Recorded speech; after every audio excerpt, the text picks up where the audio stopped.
Good evening, everyone, and welcome to our monthly webinar series. My name is Gift Isiguzo, and I'll be your host for today's section. This webinar is proudly sponsored by Speedlink High-Tech Solutions Limited, a leading ICT and training company committed to equipping individuals and organizations with relevant digital skills. At Speedlink, our focus is on practical hands-on training in areas such as web development, digital marketing, data analytics, cybersecurity, cloud networking, and many more. Our goal is simple: to empower people with the knowledge and skill they need to stay creative, visible, and competitive in today's fast-changing digital space. Now, let's take a walk through and see what Speedlink looks like.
Thank you. That's Speedlink High-Tech Solutions Limited, and we're excited to have you with us this evening.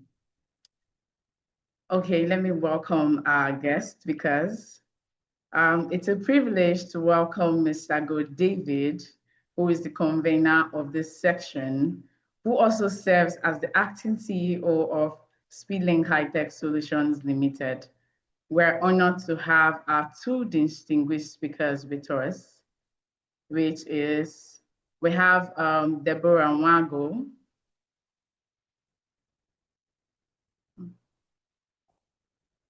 How are you doing today? I'm doing well. How are you doing as well? I'm fine, thank you. Thank you. Okay, and we have Chisom Obonna. How are you doing today, Mr. Chisom? Hi, good evening. I'm good, thank you. All right. So Deborah Nwago is a UI and UX designer and a product strategist with expertise in UX design, UX writing, and design thinking. She helps businesses create clear, user-friendly digital experiences that make it easy for people to understand and interact with products. With a knack of simplifying complex ideas and a deep understanding of user behavior, Deborah has worked with agencies and brands to refine their products and align design with business goals. Deborah is also passionate about exploring new ways to improve how people use and experience products and is currently delving into AI and automations to understand their impact on product design and user engagement. Thank you very much, Deborah. Thank you for joining us today. Thank you for having me. Okay, and Mr. Chisholm, on the other hand, is a very good graphic designer. Thank you, Mr. Chisholm, for joining us today. Thank you so much. It's an honor. Okay, you're welcome. So now let's dive into the roundtable section for today. So I'll go with the first question, which I'll throw at Ms. Deborah. Please, can you tell us about your journey so far as a creative, how you started, and how you got to the level you are now? Okay, thank you very much. You're So welcome. this question doesn't really have a very straight answer because you're asking me about my journey as a creative and how I've gotten here. But I think I would just say this. Despite the expertise I have now, I didn't start this journey with clarity. I started confused. I started with what I had then. I started with the understanding I had then. I mean, I started as a graphic designer. Along the line, I made a couple of mistakes. But one thing I learned was clarity is a journey. I realized that I didn't need to understand everything as a whole before probably making a step. It was a mistake I made earlier on in my journey, and I'm glad I really, really learned from it. Right. So I learned that clarity is a journey, and provided you can see the first two steps, you don't need to see the 10 or 15 steps. I didn't wake up with a 10-year plan. Oh, I know exactly what I'm going to do for the next 5, 10 years. No, I just knew that, okay, this is the next step to take. I'm just going to take it blindly because the more you wait for everything to click, you never get that. That's what I understood. So I took it one step at a time. I started as a designer. And then, as a graphic designer, just as a designer, and then, I added being a book cover designer, I started growing. And then I eventually ventured into tech, which is UI UX design. And currently, I'm also being a product strategist. So one thing I've learned is wherever skill, wherever I'm learning, what I learned was I learned very well. I mastered the craft, and then I look for a way to upskill. And I think that's how my journey has been, and that's how I have grown to become who I am now. So it's a lot, but I think it's mainly about chasing clarity and just finding clarity along the line and not just sitting down and waiting for clarity to come. I didn't wait for clarity to come. I chased it by doing stuff because it doesn't just click magically. You do stuff, you make mistakes, and then you learn from it, and then you grow from it. So I think that's how my journey has been, and it's not been always like smooth. I won't say my creative journey has been very smooth. There have been problems, there have been challenges, but I mean, we all learn from challenges and all that. So I think that's how my journey has been, and it's been a very interesting journey. Starting from a graphic designer and being here currently, and I I'm grateful for the whole process. It's made me who I am today. So I think that's it. Okay, that's rightly said. So, okay, I just wanted to ask, what was your biggest turning point in your journey that made you realize you were on the right path? Okay. The biggest turning point was that I realized that, for example, currently I'm a UI UX designer. So when I started um addressing what I do as solving problems, right? There was a post I made sometime this year. I said, I'm not just building products. Do you understand? I am creating solutions.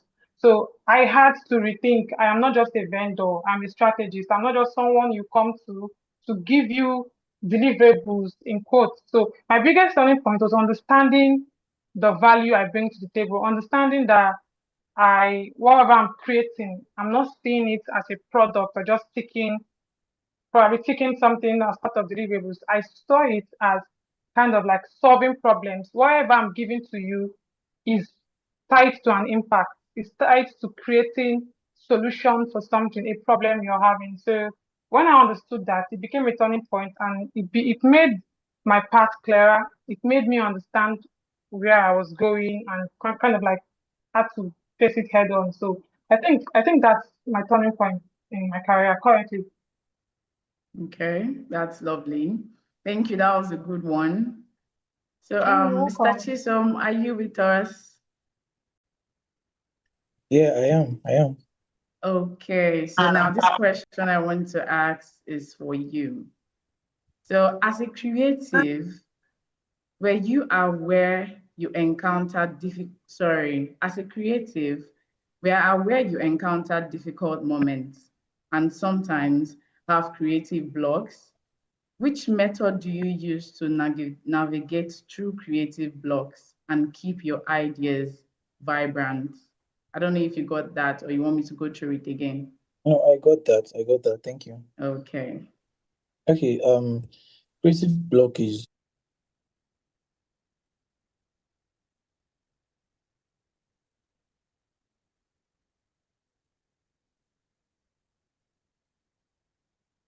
something wrong.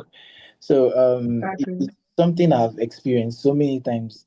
And the thing is, I don't think there is particularly a way out of it. It has different. There are different things you can try, right? And it works differently for different people.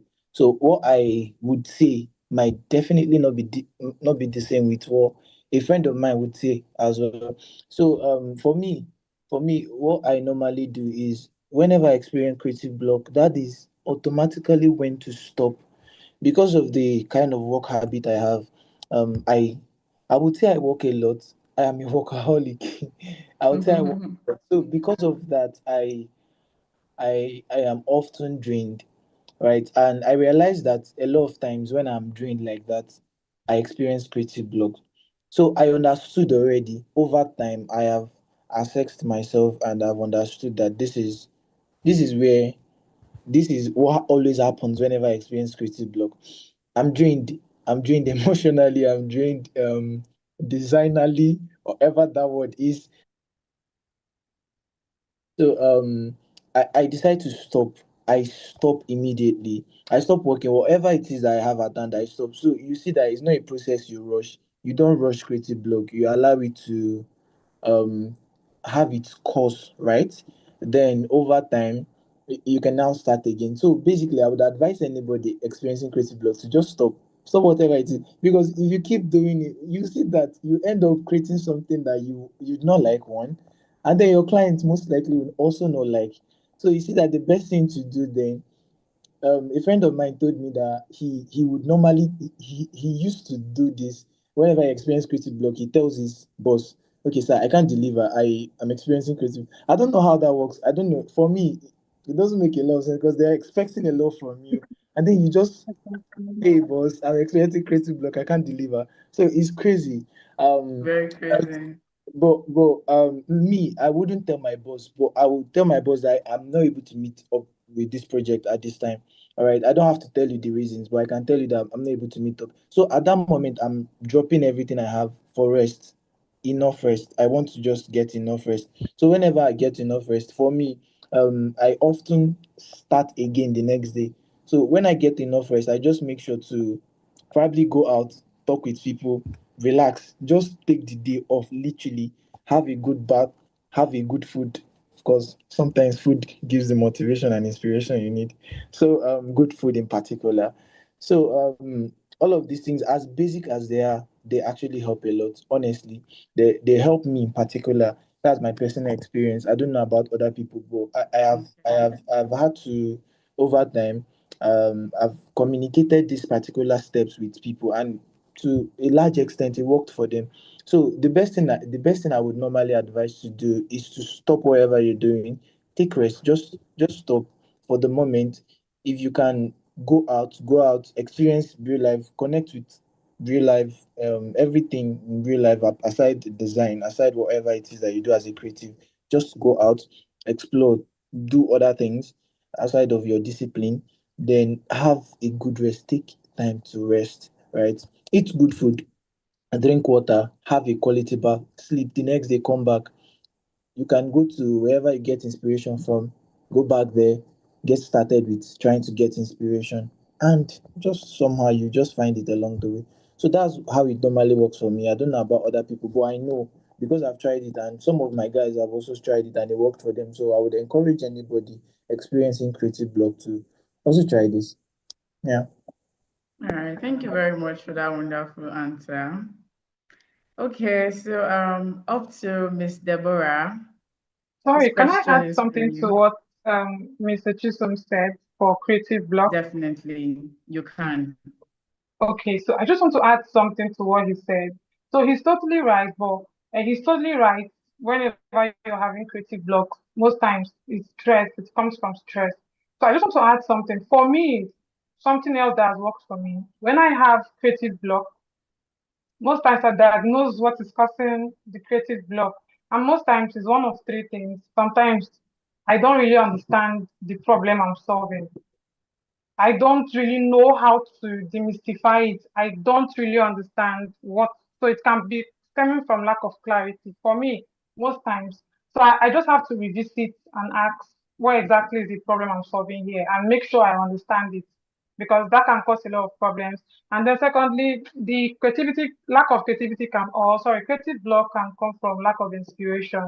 So maybe Okay. you've understood what you're trying to solve, but you don't have sufficient inspiration to bring the solution to life or something. So you can go about reading books, like he said, having Yeah. conversations.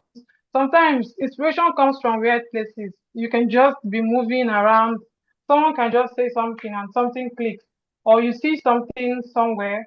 Nature can just give you what's it called? Can give you inspiration. And then there's the last one that can come from stress, which is the most common one. Sometimes, Yeah. like you said, you just need good food. You just need to rest and just distress from everything going on. So that's just what I wanted to add. That's what Okay. helps me. All right. Thank you very much. I hope our viewers are actually learning from what we are doing so far. Thank you very much for that wonderful contribution, Deborah. Okay, so on to your question. In an industry filled with competition, what effective strategies do you implement to differentiate yourself and maintain an online presence? Okay, what differentiation strategy I implement Yes. um to stay different? So okay, I mean there's so much noise in the industry. A lot of persons are doing there are a lot the industry is saturated, almost every industry is saturated. But most times I find out that people if you want to differentiate yourself, it's very simple. You have to do what others are not doing. You have to focus on what others are not focusing because if you do what everyone is doing, I mean, you get the same result, you get the same feedback. So it's more like doing things differently. Now, most times I find out some persons are more focused on hard skills. You understand? So I, increase my perceived value by also building on soft skills. Do you understand? Okay, everyone can design, but what are the soft skills around design? Can you communicate well? How do you handle your clients? How do you do other things? So those are the things I focus on. Or are there loopholes in my industry that some designers are not really paying attention to? I look for a way to cover those loopholes. So you can differentiate yourself in different ways by positioning. I've learned that, okay, yeah, I'm a designer. After designing, what else? How do you present what you design? I've learned in communication that how you communicate what you do is way more important than what you're communicating. You can do a very small work. In fact, you can do a dummy project. I mean, we all did that when you started. But how Yeah. you even communicate what you do? Sometimes nobody knows that that job or whatever you're communicating on social media, it's not it's not even really for a real client. Or you might have done it for someone just meager, but the way you explained your process, the way you did that, it's looking like, increases your perceived value. There are different ways to position to differentiate yourself by positioning yourself strategically. Also, if people are just posting their results, you can also post, okay, this is the process. This is my thought process. Okay, this is what I went through to bring about this. So that's just differentiating yourself is just looking for what others are not doing. How do I stay in this industry. I remember when InDrive came. InDrive was kind of like I saw the advertisements for InDrive. Do you understand? Okay. When they came at first, I don't know. You are familiar with the InDrive app, right? So when Yes, they I came, am. now there's Uber, there's Bolt already dominating. So I think they are looking for, yes, Uber and Bolt. They're already selling comfort. They're selling speed. So they can't just come again and just sell the same thing. They'll be dragging with the big guns in the industry. So in as much as they're also offering comfort and speed, they came from a different perspective. Oh, you can negotiate on our app, which was a problem that time Uber and Bolt was not really solving. Oh, you can negotiate with your driver, with the driver. Okay, I have 2.5 as opposed to 3,000, and then it worked for them, and a lot of persons downloaded InDrive just because of that. So Yeah. I love the fact that they came from that angle.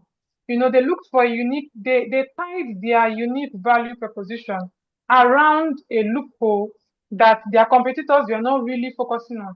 And if you notice now, Uber now has it. You can now negotiate on Uber. I think you can also negotiate on Bolt, if I'm not mistaken. I think it's now they are incorporating it into their app and all that. No, but when InDrive came, that was how they got the market. So I think that's just how to differentiate yourself. Identify loopholes, what others are not focusing on that the market needs, and see how to position your brand around that. So I think that's it basically. Okay, one more question. Do you think consistency matters more than creativity when building visibility online? If consistency matters more than creativity, Yes. um, well, they all matter. If you ask me, they all Okay. matter. They all matter. Whether one matters more than the other, I can't place one above the other. Yes, we understand that consistency is very important, but we also need to understand that what you are consistent on is also more important than the frequency. I don't know if you understand me. Yeah, I You can be understand you. consistent with the wrong thing. You can be consistent. You can be consistent with mediocre ideas. You can be very consistent with amateur things. Do you understand? So consistency is very important, but what you are consistent with is also as important as your frequency. So I Yeah, think, and also creativity is important. If you're creative and you're not showing up out there. There's something I learned that the most popular, or will I say the loudest, we keep selling because the best has refused to show up. You get, so you can be very creative, but you're not consistent. And someone who is not as creative as you are, but very consistent, is doing better than you because they are just yeah, showing up regardless. So I think instead of placing one above the other, let's marry the both of them. So true. be I creative. agree with you on that. Yeah, be creative and also be consistent. So add and don't see anyone as above the other. See them as things that are needed to work side by side, to work hand in hand. So I think that's it basically. All right, thank you very much for that wonderful response. Okay, You're Mr. welcome. Chisholm, can you hear me? I can. Do you have anything to add to that? Or I should just go ahead and ask your question? I totally do agree with that. I feel like you just need to find a balance. None is more important than the other. So yeah, I totally do agree with that. All right, thank you for that too.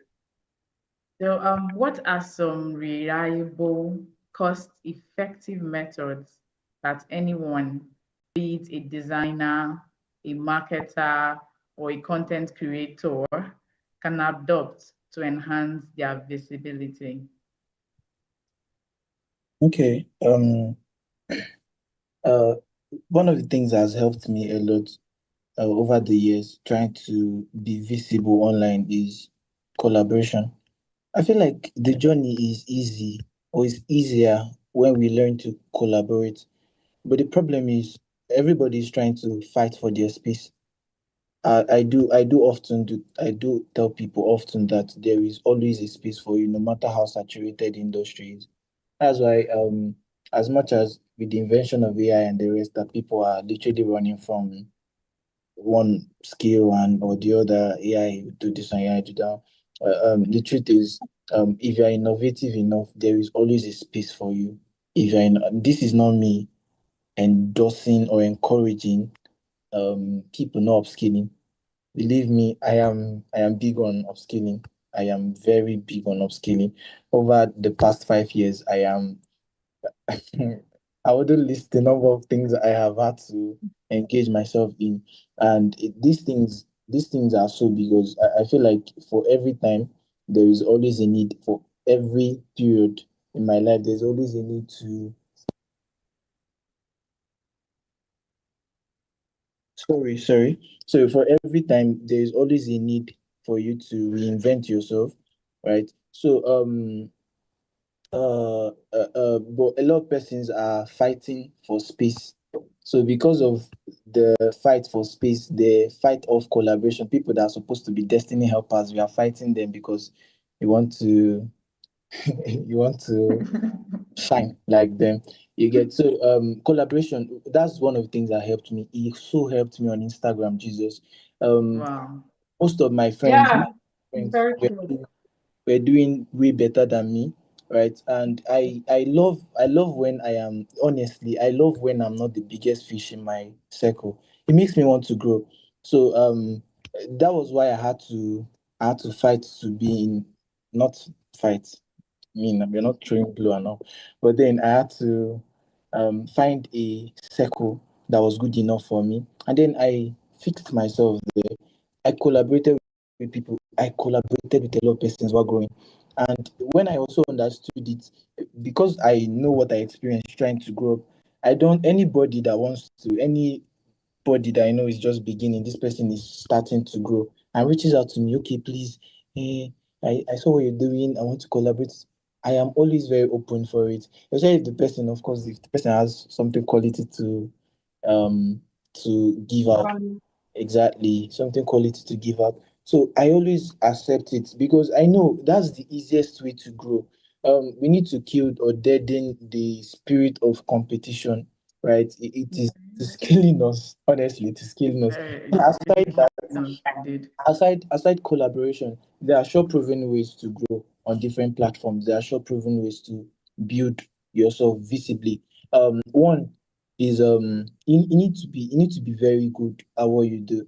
The reason is because as we all know, as we've established, the space is very saturated. And to think of it, as at last 2 years, it was crazy.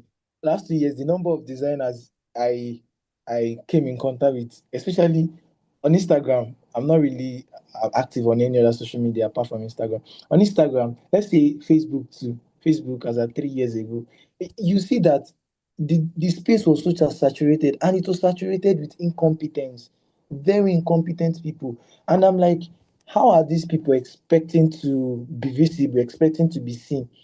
You get you see, it becomes very difficult because as Deborah said, people they keep repeating what other people are saying. So you cannot stand out when you do over time, when you do what other people are doing. You cannot be doing the same thing and expect a different result. So you see that a lot of persons are just all inside one circle of incompetence. They don't want to grow. So Mm. visibility is tied to competence.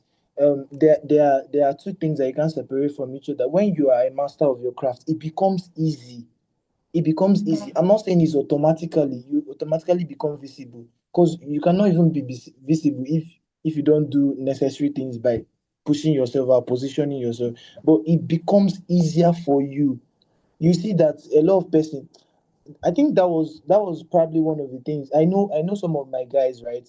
That was one of the things I had. You see people like, I know one guy in particular. This guy, the way he grew on Instagram is still crazy to me. This guy started out, but he was very good. Jesus, that guy was very good when he started out, and it did not take him any time to get to where I was, even overtake me. Because Wow. believe me, overtaking is very much allowed. So you see that people have spent time to learn. There was another guy I met recently on Instagram. This guy he shoots videos.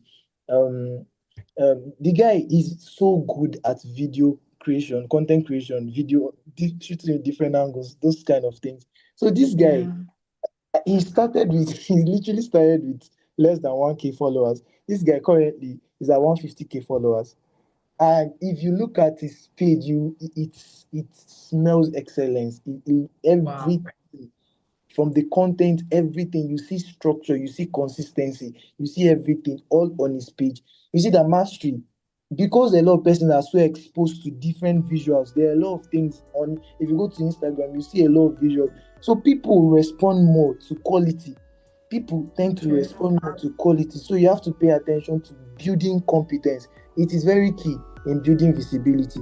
Very, very key. I talked about collaboration, I talked about competence. Then another thing, you have to push yourself.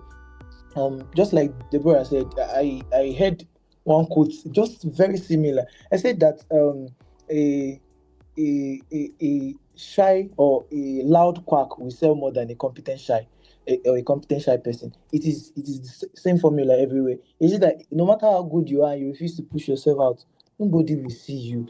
That's the truth. Nobody will see you. So you see, you have to position yourself. You have to find a space and start pushing yourself out consistently.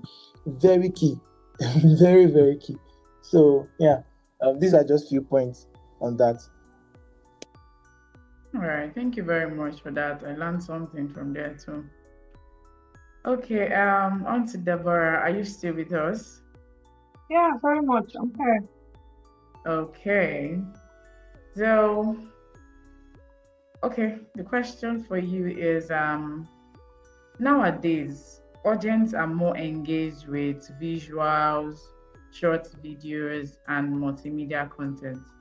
How do you incorporate multimedia elements like graphics, videos, and animation into your work to enhance creativity and visibility? Okay, sorry, come again. Okay, I said nowadays audiences are more engaged with visuals like Mhm. short videos and multimedia content. So I'm Okay. asking, how do you incorporate these visuals, the short videos, into your work to enhance creativity and visibility? Okay, well, it's simple. All these, they're just part of storytelling, right? It's part of storytelling. So most times, when you see social media, you just define what are you going to use social media for. So most times, oh, I'm using social media to share my process. I'm using social media to document my journey. Okay, I'm using social media to collaborate with like-minded people, just like Chisom have mentioned. So, and then this multimedia just means to share any of this, depending on what you're using social media for. So, short videos and all that. So, you don't even need to overthink. When I resumed Instagram this year, I was like, I'm very busy. I am very busy from one project to another, so many things. So, most times I might not have the full time to, do something very creative or so mind blowing like Chisom Yeah. would do because he's a guru in that.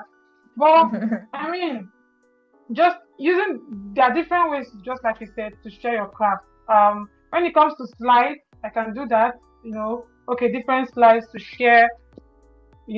An educative content, and sometimes it can be a video.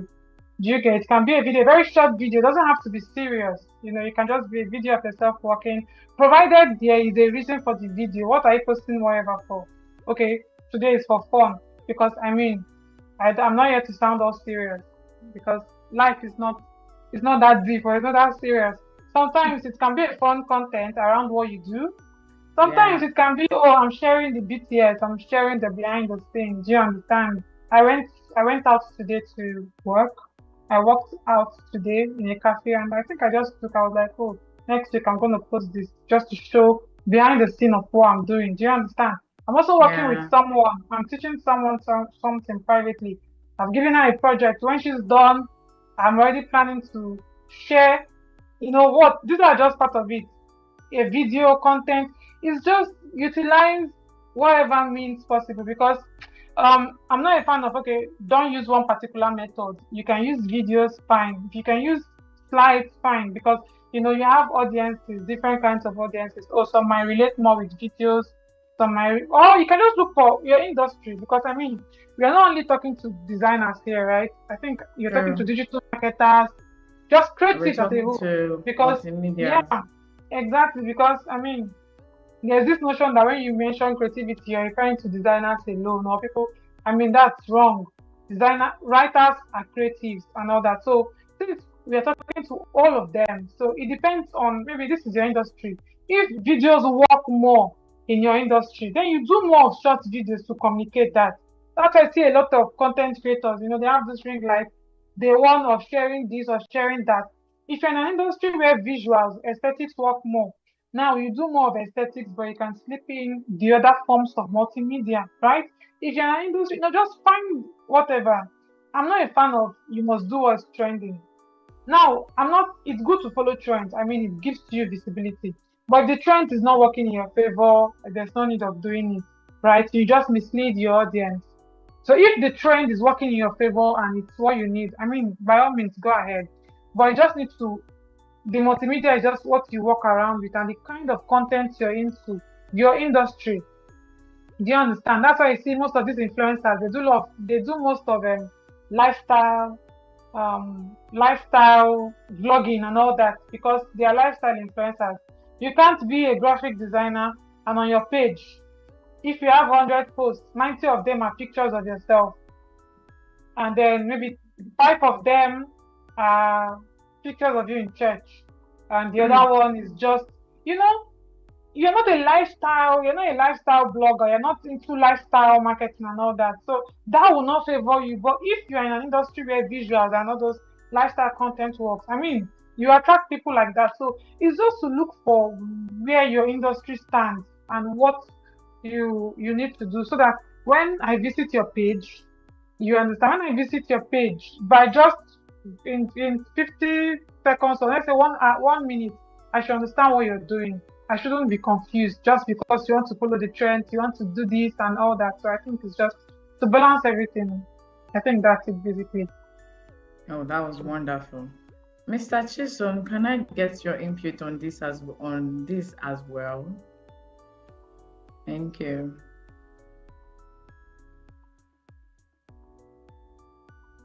Hello. Hi. Okay, I was saying if I can also get your input on what Deborah said, if you can add anything to it. Sorry, come again with the question. Okay, nowadays, audiences are more engaged with visuals, short videos, and multimedia content. How do you incorporate these elements, that's these visuals, short videos, and content into your work to enhance creativity and visibility? Okay. There was something Deborah said.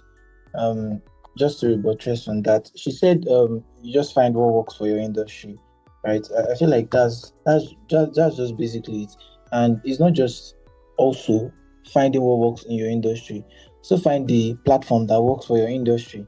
You get for myself, for instance, you see, Instagram is the reason why I'm so on Instagram primarily is because Instagram is a visual driven platform. It is Yeah. basically by visual. So you see that there is high chance. I feel like it's a sin.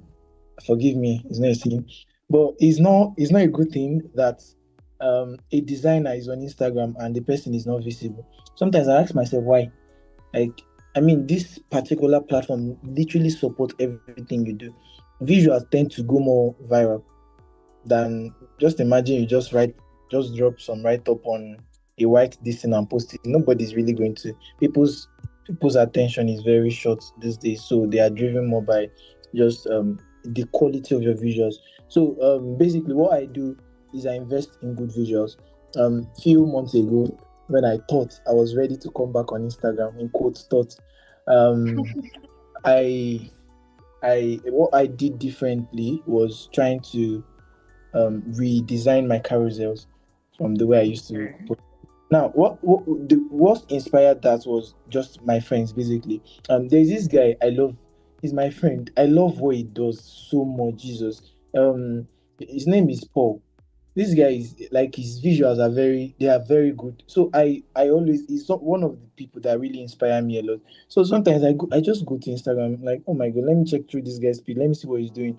uh, I think, sorry, I'm going back to this. I think it's very important. One of the things I love that I've learned over time is that when people are doing well in your industry, it is an opportunity to learn from them. I feel like, okay, maybe I don't know, maybe it's just my orientation, I would say, because a lot of persons are driven towards the side of jealousy or um you know ah, depression. Okay, that's um but I'm saying that whenever somebody is doing well in your industry, it is an opportunity to cling to the person and learn from the person. Check if the person is doing better than you. So I see a lot of my friends that are doing way better than me. It may not reflect, funny enough, it may not reflect in the followers, right? I may even probably have more followers, but I see that this person is doing well. I am that person that will go back to the drawing board. Let me see this, what these persons are doing and what even inspires what they are doing, and then just learn. So you see, I quickly just let me check. And another thing is, it's very important to to be up to trend or to follow trends. I know a lot of persons don't like this. A lot of persons feel like it's actually a bad thing. But the truth is that if you want to really be visible on Instagram, you need to, or on any social media platform, you need to see what is working part time. There was a time that a particular kind of design in the design space was trending. So anytime there was this girl, she learned from me, right? And when I saw that this girl was okay, she told me that she wants to start posting on Instagram and all, but she doesn't know what to do. So we got on a call, we talked at length. Then I told her, okay, if you want to really grow your account, is that's what you want to focus on now. I have a sure way to grow your account. I thought that this design style that like I ensure that if you try this, it's going to work because people were already driven towards this particular style, right? It's usually one bold font like that. The girl's name is Esther. And you know the crazy thing, in just 6 months, this girl grew her account from zero followers, sorry, not zero, 200, yeah, about 200 to over 10,000 in just 6 months. Right now, she's over 10,000 in just 6 months because she followed a particular trend. Of course, doing it in her own voice, but then following a particular trend. So that's another thing. Whatever visual type you want to, or visual form you want to incorporate, you should make sure that it's something that works for your industry. Part time, very important, part time. Then also, of course, you need to pay attention to the quality, very important. You need to pay attention to quality because it's not just the visual. You can be posting short videos and your short videos are not, and they are really short, right? They are really really short. You see that you're not investing in quality audio, you're not investing in quality video, your video is blurry. How do you expect it? No matter if you like post 1,000 views, nothing is going to work. So you have to invest in quality. You have to invest in quality. So True. yeah, that's basically all. All right. Thank you very much for that. So I still have a question for you. So if you had to offer just one piece of advice to emerging creatives or digital marketers looking to advance in this industry, what would it be? Wait, can you come again? Okay, I said if you had to offer just one piece of advice to emerging creatives or digital marketers looking to advance in this industry, what would it be? Okay, that's a very good question. Um, I One, if you are looking to advance in this industry, if you are looking to advance, you need to you need to be you need to be solid. You need to lay a good foundation. Um, this foundation thing is so underrated. This going back to basics is so underrated. But you see that mastery is built upon the small things you learn, the basic things you learn. So you cannot be a master of your craft if you miss the foundation. So even the Bible says,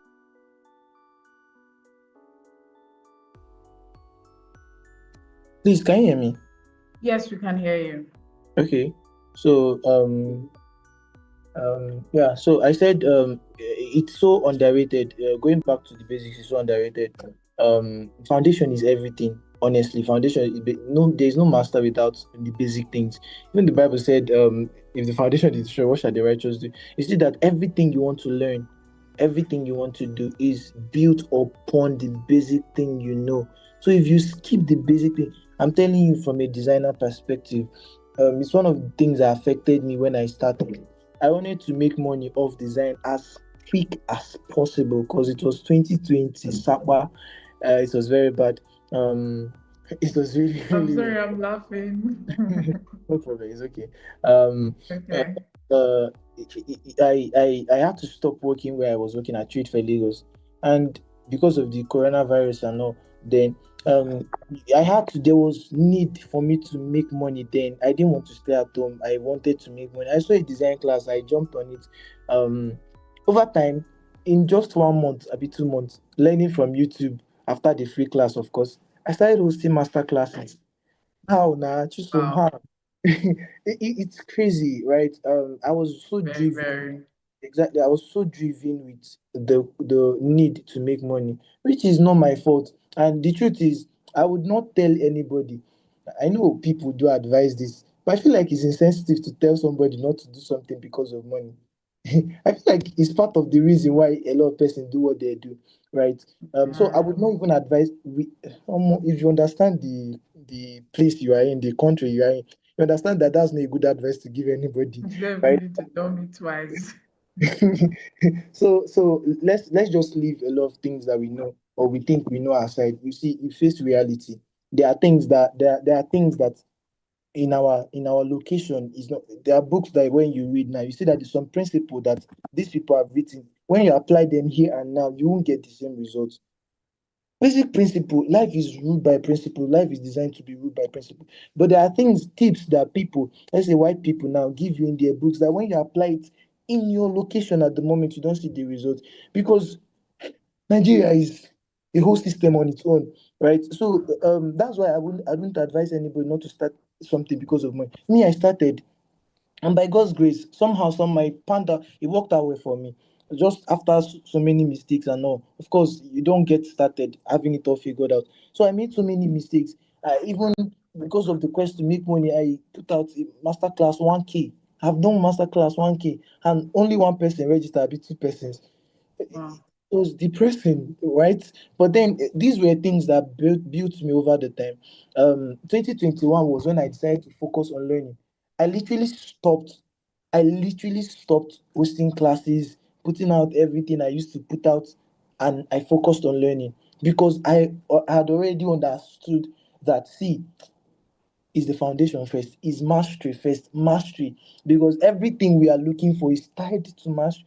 Is tied to mastery. Money follows mastery, tied to mastery. So competence, I wouldn't particularly say mastery anyway. Competence, I would use competence instead. So you see, everything you need is inside of competence. So that was one of the things I had to learn. You see that the truth is, no matter how much you make as an unprofessional or an incompetent person, you over time will lose relevance.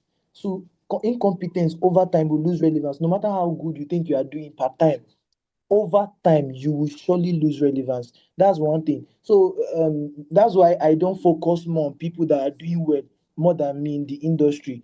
Even though I know that I'm better than them, I know that these people are not going to run very far because these people I know where they're operating from. Some of them are very loud. That's why they are making money.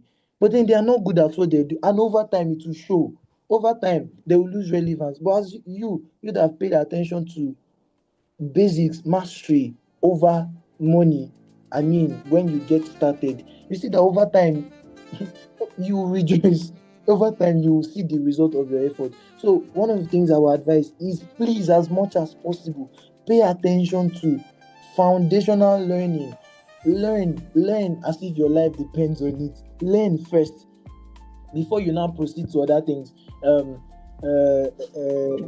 There's a saying that how did they structure this saying? Anyway, it has flown out of my head. But but the whole Voila. point is, as much as possible, let's pay attention to mastery. right? Let's pay attention to mastery over anything. It's important to start because of money. Hunger did the country, but then also understand that you cannot go thus far if you stay within, if your skills circumvent incompetence, or if your skills circumvent um mediocrity. You cannot go. There is a limit to how far you can go. There is a limit to how far you can run. So pay attention to building yourself structurally. Even if money can be your motivation, yes, it should drive you. It should drive you into building yourself. It should drive you into mastery, instead of just coming out. You learn 1 month, you're already looking for clients. As much as all those things are important, pay attention to building mastery, building competence in the circle. Competence does not just revolve around mastery, it also revolves around one, being skillful, two, learning the business of what you are doing. These are things that wraps up competence. These are things, all of them are inside of competence. Okay. Then another thing is uh I've said it before, learn to collaborate. It is an easy way or an easy route to take. So please, if you are just starting out, if you want to go far, please collaborate, make friends, enter circles, just learn to make friends. It is something that, see, in the hierarchy of currency, relationship is higher than money. Relationship is higher than money. You see that with the relationship you build today, money awaits you tomorrow.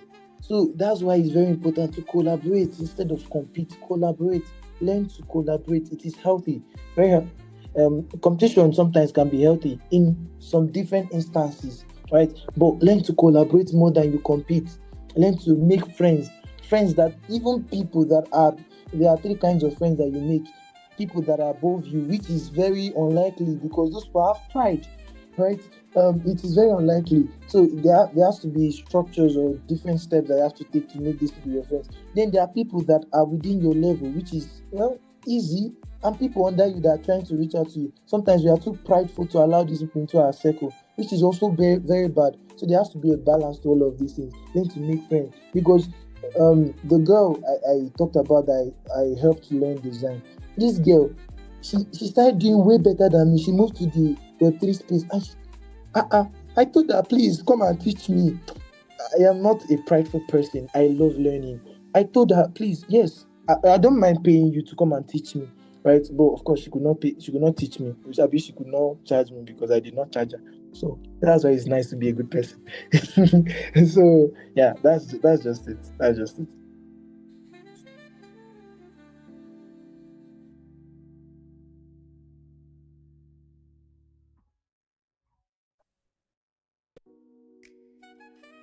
Can you hear me? Hello. We can hear you now. Okay.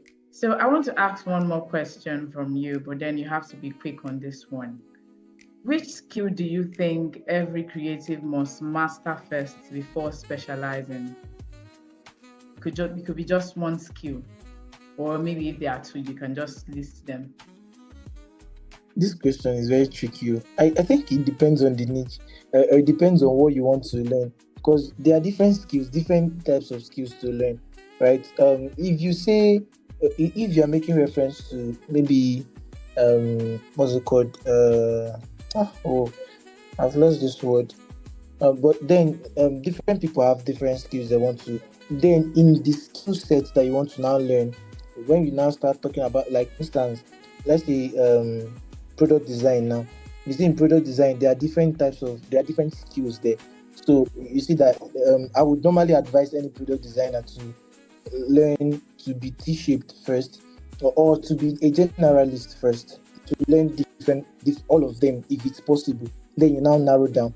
And even in narrowing down, say, don't narrow down so that you cannot do any other thing. Find one that you're very good at. Then it's not like you are not good at other ones, but be T-shaped basically. Learn one and master it, but other ones you should be able to find your way around them.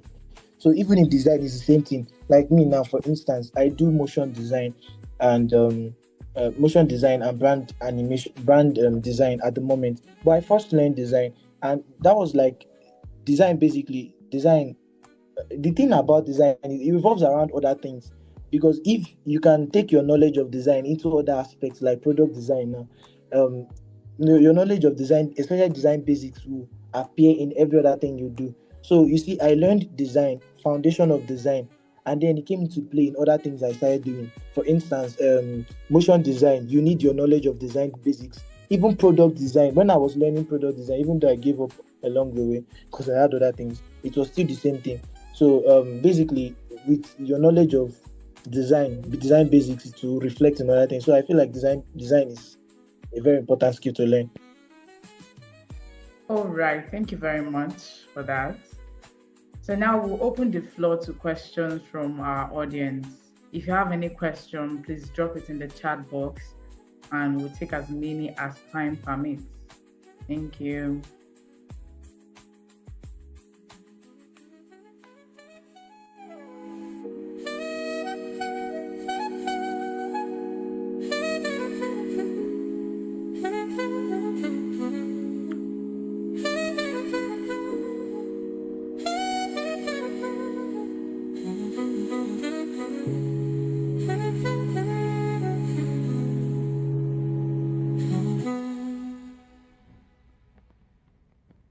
Yes, sir, we can hear you. Much for all you've said. I mean, I've written down some stuff on my notebook already. I'm actually here to learn. And also, Ms. Deborah, thank you also for amazing nuggets you have shared. Right. I look up to you guys a lot in terms of this. We are basically operating in the same industry, the same niche. And then there are quite a lot of things I've learned from Mr. Chisom, especially. He doesn't know, and he may not know, that I normally used to stalk his page when I want to get inspiration.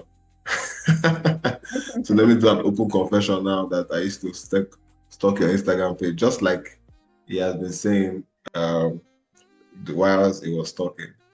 He collaborates a lot, and that's what I've seen. I've seen that a lot on his page. But then I also go there. He may not know. I know that many other people who also go to his page just to get inspiration from the kind of content he puts out there. So I believe everyone watching today have learned a lot, one or two, about creativity, about visibility. And for me, one of my take-home majorly is the fact that collaboration is key over competition, because there's actually a lot of space, a lot of room for everyone to excel and succeed in any industry, in any niche. So today we're focusing on creative niche, and that's for creative writers, for those who are video editors, for graphic designers, product designers, and like any industry at all that is connected to the creative niche, right? And then one thing that is key is that we can always collaborate in our different areas, and then also we can also collaborate across board, right? So designers can collaborate with writers, video editors can collaborate with designers, just like that, just to make sure that we are able to, increase our grounds, penetrate more markets, and get more visible. So thank you so much for sharing, Mr. Chisom, and also Ms. Deborah. I don't know if we've gotten any questions yet. No questions yet. Okay, so I believe the technical team will drop them if they come in. But then would allow for a brief promotion, right? So this webinar basically is brought to you by Speedlink, high-tech solutions, the tech training center in Port Harcourt. So I'll leave it to Gift to talk about our trainings, especially the ones we've talked about, and then can give them insight on how they can actually take action to join any of our forthcoming trainings for next year. Okay.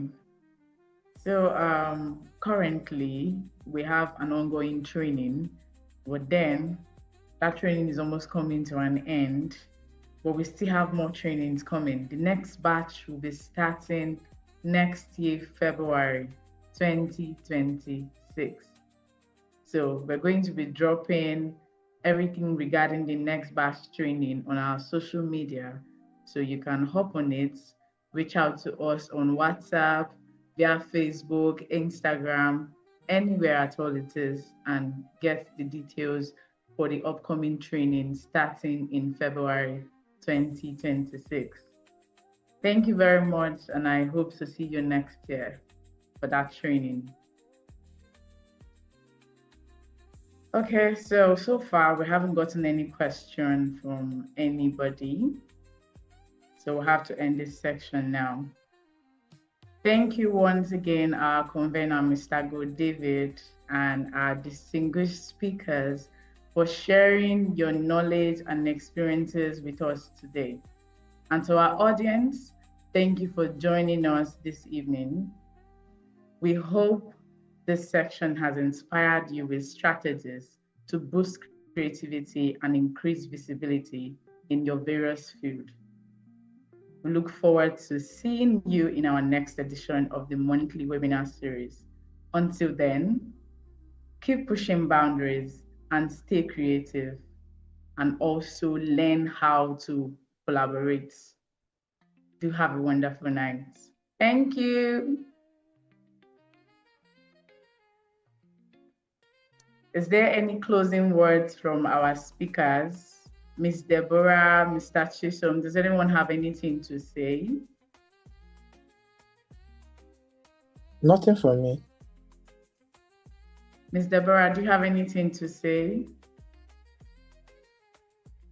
Well, I think we've said everything that is needed to say. So I don't think I have anything serious to say currently. All right. Thank you very much.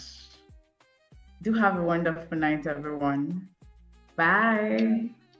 Yeah, bye.